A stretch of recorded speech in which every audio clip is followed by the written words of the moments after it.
The Quran forbids interest in Surah Al-Baqarah verse 275, but today people can earn very good incomes this way, right? What is the wisdom of this ban? First of all, you've got to think about what interest is. Interest is getting something out of nothing. That's effectively what it is.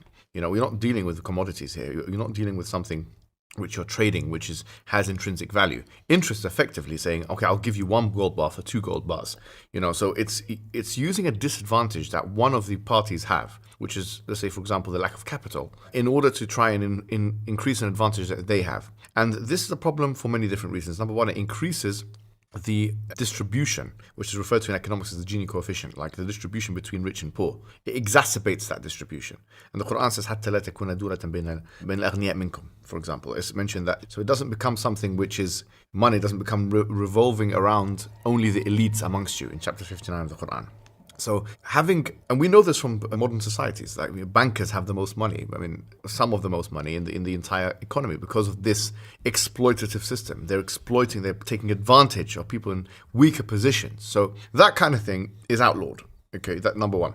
Number two is, you can say that interest actually messes up demand and supply.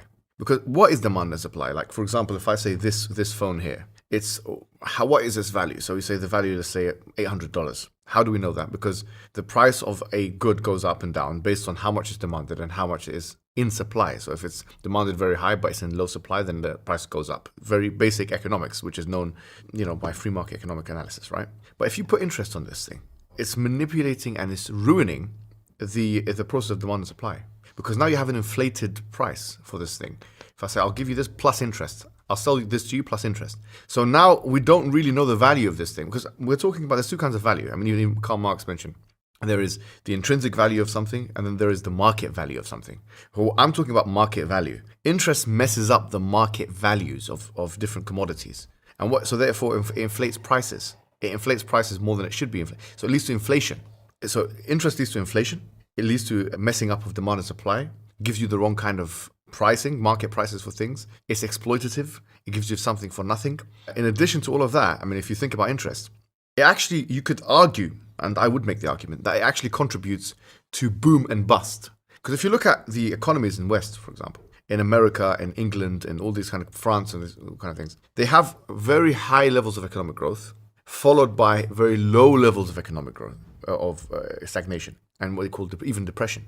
They call it economic depression. Yeah, boom and bust.